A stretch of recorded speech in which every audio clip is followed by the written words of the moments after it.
प्रिय विद्यार्थियों, नववर्ष की आप सभी को हार्दिक शुभकामनाएं और अपेक्षा करता हूँ इस वर्ष आप अच्छे अंकों से अपने परीक्षा उत्तीर्ण करें और अपना लक्ष्य हासिल करें। आज बिजनेस लॉ में, मर्केंटाइल लॉ में या बिजनेस रेगुलेटरी फ्रेमवर्क में अपन ने जो टॉपिक स्टार्ट किया है वो है हानिरक्षा अनुबंध, जिसको क्षतिपूर्ति अनुबंध के नाम से भी पुकारा जाता है।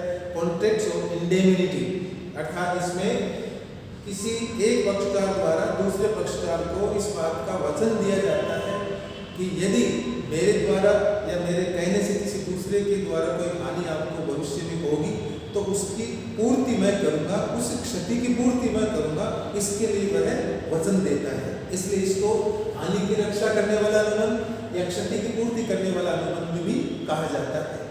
मीनिंग देख लीजिए, वह अनुबंध जिसमें एक पक्षकार दूसरे पक्षकार को स्वयं की ओर से होने वाली भावी हानि की पूर्ति करने का वचन देता है, या तो स्वयं की ओर से अर्थात वह खुद कोई ऐसा कार्य करेगा जिसके कारण सामने वाले को नुकसान हो सकता है तो उसकी पूर्ति वह करेगा, या फिर वह अपने ओर से किसी को नियुक्त करता है किसी कार्य करने के लिए और उसके कारण सामने वाले को नुकसान होता है दूसरे पक्षकार को, उसकी पूर्ति करने का भी वह वचन देता है। तो उस अनुबंध को क्षतिपूर्ति अनुबंध या कॉन्ट्रैक्ट ऑफ इंडेमनिफाई कहा जाएगा, इंडेमनिटी।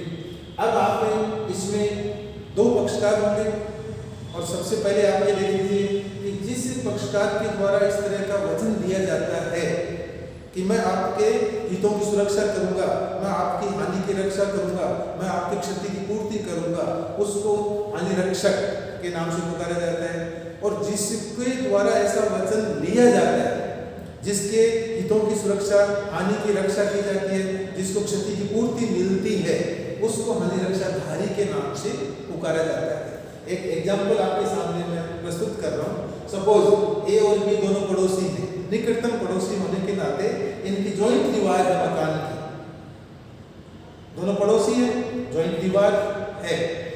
ए को किसी कार्य से अपने अंदर की तरफ एक गड्ढा खोदने की आवश्यकता महसूस हुई कि इस तरफ एक गड्ढा खोद लेते और गड्ढा खोद करके फिर अपन अपने 2 मंजिला मकान बनाएंगे या और कोई कार्य करने का सोचा इसने।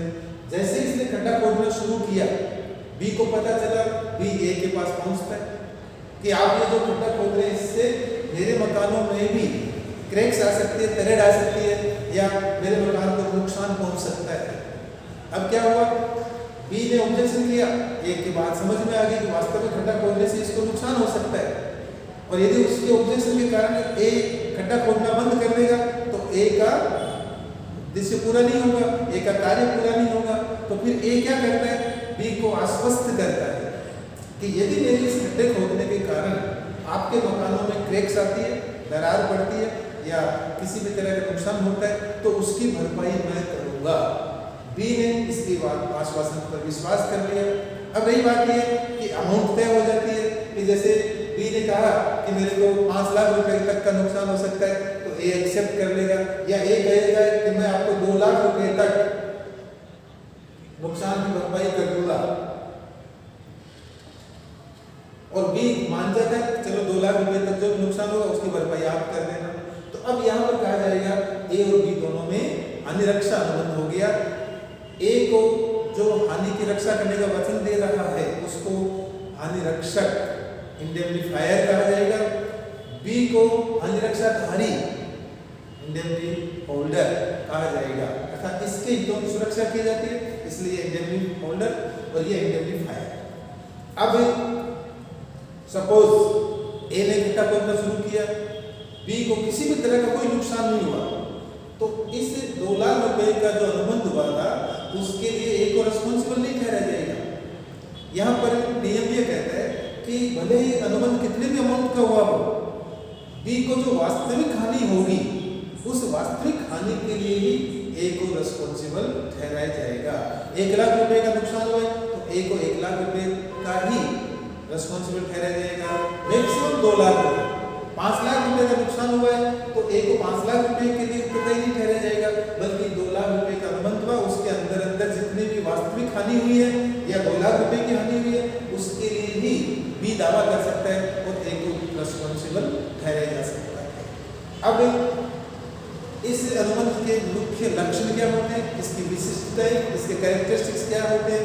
तो मिनिमम 2 पक्षकार तो होंगे, 2 पार्टीज तो होंगी। एक को हम हानिरक्षक के नाम से पुकारेंगे, दूसरा हानिरक्षाधारी के नाम से पुकारा जाएगा। भावी हानि अर्थात इसमें जो पास्ट में लॉस हुआ उसके लिए अनुबंध नहीं होता कि पिछले वर्षों में आपको यह हानि हुई थी उसकी मैं भरपाई कर रहा हूँ, ऐसा कभी संभव नहीं है। अर्थात भविष्य में जो हानि होगी उसके लिए ही इसमें वचन दिया जाता है पूर्ति करने का। सद विश्वास पर आधारित एक इसका सबसे बड़ा लक्षण अर्थात हानिरक्षा अनुबंध हमेशा इस पर टिका हुआ रहता है कि यह अनुबंध एक दूसरे के फेथ पर डिपेंड करता है। बी ने इसके आश्वासन पर विश्वास किया और ए ने इसकी बातों पर विश्वास कर लिया कि वास्तव में आपको नुकसान हो सकता है, इसलिए इसको कहा जाता है कि यह टोटली म्यूचुअल फेथ पर डिपेंड करता है और सक्सेस होता है। फिर वास्तविक हानि के लिए उत्तरदायी हानिरक्षक को केवल वास्तविक हानि एक्चुअल लॉस के लिए रिस्पॉन्सिबल ठहराया जाएगा, भले ही आपका कॉन्ट्रैक्ट कितने भी अमाउंट का क्यों ना हुआ हो। बहुत सी बार आपके सीपीटी वगैरह में सीपीटी के एग्जाम में इस तरह का प्रश्न पूछा गया है पिछले वर्षों में कि ए और बी के मध्य 2 लाख रुपए का हानिरक्षा अनुबंध हुआ। ए ने वचन दिया कि आपको इस खड्डे के कारण नुकसान होता है, मैं 2 लाख रुपए का भुगतान कर दूंगा। वास्तव में 1 लाख रुपए का ही नुकसान हुआ। फिर ऑप्शन आते हैं कि ए को रिस्पॉन्सिबल ठहराया जाएगा 2 लाख रुपए के लिए, 1 लाख रुपए के लिए, बिल्कुल भी नहीं 3 लाख रुपए के लिए। तो यहाँ पर आपका आंसर होगा कि वास्तविक हानि के लिए ही हानिरक्षक उत्तरदायी है। फिर है स्वयं या अन्य के आचरण से हानि, या तो ए स्वयं खड्डा खोद रहा हो उसके कारण हानि हो रही है, या फिर ए का कोई मजदूर कोई लेबर क्लास यहाँ पर काम कर रहा है उसके आचरण से ये खड्डा खोद रहा है और हानि हो गई है, तो भी ए को ही उत्तरदायी ठहराया जाएगा। बाह्य कारणों से हानि के लिए उत्तरदायी नहीं। एक महत्वपूर्ण फैक्टर ये भी है, महत्वपूर्ण लक्षण इस संबंध का ये भी है। सपोज ए ने खड्डा खुदवाया, बी की दीवार को कोई नुकसान नहीं हुआ, लेकिन उस एरिया में यदि भूकंप आने के कारण बी की दीवार को नुकसान हो गया और सबको मालूम है, ये विदित हो रहा है कि ये जो नुकसान हुआ बी के यहाँ पर वो सब भूकंप के कारण हुआ या अन्य किसी कारण से हुआ, तो उसके लिए ये उत्तरदायी नहीं होगा। बाह्य कारणों से भी हानि के लिए वो तुरंत मना कर सकता है। स्थान ग्रहण करने का अधिकार, कभी कभी क्या होता है कि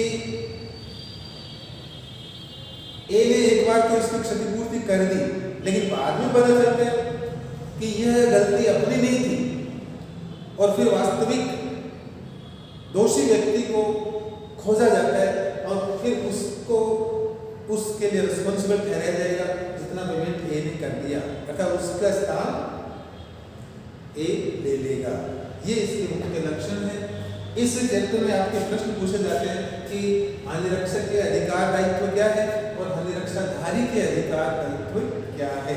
तो बहुत ही सिंपल शब्दों में आपको मैं बता सकता हूँ कि हानिरक्षक का दायित्व क्या होगा कि इसने जो अनुबंध किया है और उसके अनुसार जो वास्तविक हानि हुई है उस हानि की भरपाई हानिरक्षाधारी को करे, अर्थात जिस वास्तविक हानि के लिए इसने अनुबंध किया, वचन दिया था, उसकी पूर्ति हानिरक्षाधारी को करे।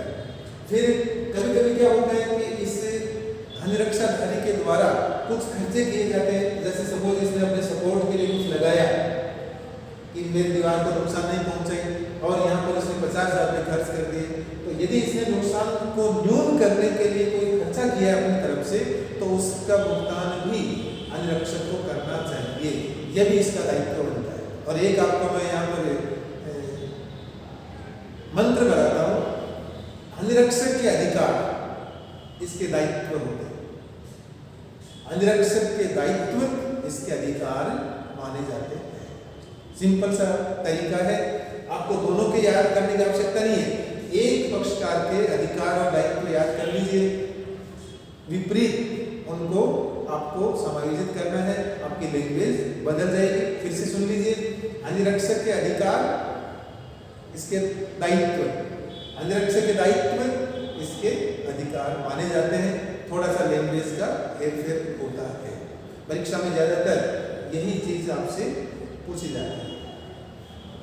अब इसमें कभी कभी क्या होता है, स्थान ग्रहण करने का अधिकार के लिए अपन को दूसरा एक अलग से एग्जाम्पल लेना पड़ेगा। सपोज आपके आर नाम का एक व्यापारी है और इसके यहाँ पे गोडाउन है। इसने अपने गोडाउन का इंश्योरेंस कंपनी से इंश्योरेंस करवा रखा है। व्यापारी जैसे ज्यादातर लोग करवाते हैं। आर नाम के व्यापारी ने अपने इस गोडाउन का इंश्योरेंस करवा रखा है इंश्योरेंस कंपनी से कि भाई मेरे इस गोडाउन में किसी भी तरह की आग लगने से या चोरी होने से या किसी भी तरह का कोई नुकसान होगा तो इंश्योरेंस कंपनी क्या करेगी, हर्जाना क्लेम का पेमेंट करेगी, अर्थात इसकी क्षति की पूर्ति करेगी। तो आपके शब्दों में यहाँ पर हानि रक्षक कौन हुआ, आपके हानि रक्षक तो इसको कहेंगे हम इंश्योरेंस कंपनी को, और ये हानि रक्षाधारी।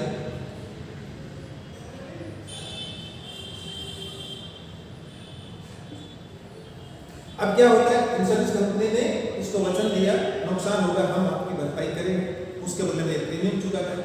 अब क्या होता है कि एक रोज किसी गोडाउन में आग लग जाती है और आग लगने के कारण नुकसान हो गया। अब 10 लाख रुपए का एक अनुबंध हुआ था और इंश्योरेंस कंपनी ने आग को 10 लाख रुपए का भुगतान नहीं कर दिया कि आपने 10 लाख रुपए का अनुबंध किया था, मेरे नुकसान हो गया 10 लाख रुपए का, क्लेम के लिए डिमांड की और इसको क्लेम का पैसा मिल गया। अब क्या होता है, इंश्योरेंस कंपनी चुप नहीं बैठेगी कि 10 लाख रुपए आपने भुगतान किया है, अब इसकी खोजबीन जारी होगी कि वास्तव में आग लगने का कारण क्या था। इसने सर्वे करवाया, एक सर्वेयर को अपॉइंट कर दिया और सर्वेयर से पता चला, सर्वे करने से कि एस नाम के सुरेश नाम के एक व्यक्ति ने इसमें आग लगाई थी। अब क्या होता है, इंश्योरेंस कंपनी इसको पिक्चर से गायब कर देगी और यहाँ पर सुरेश नाम के व्यक्ति के अगेंस्ट में कानूनी कार्रवाई करने का स्थान ग्रहण कर लेगी। आर नाम के व्यक्ति को तो क्लेम मिल चुका, इसलिए ये तो पिक्चर से गायब हो गया, इसको कोई अधिकार नहीं कि वो सुरेश के अगेंस्ट में कार्रवाई करे। आर नाम के व्यक्ति का स्थान किसने ग्रहण कर लिया, इंश्योरेंस कंपनी ने। इसलिए हानिरक्षक को एक अधिकार दिया जाता है। कभी कभी पूछा जाता है कि हानिरक्षक को स्थान ग्रहण का अधिकार, स्थान ग्रहण करने का अधिकार कब मिलता है, इस केस में मिलेगा। अब इंश्योरेंस कंपनी इसके विरुद्ध 10 लाख रुपए के लिए दावा करेगी, क्लेम करेगी और इससे वसूल करेगी। यह इसको कानूनी अधिकार मिलता है हानिरक्षक। बस आपका एक छोटा सा लिमिटेड चैप्टर था। Thank you.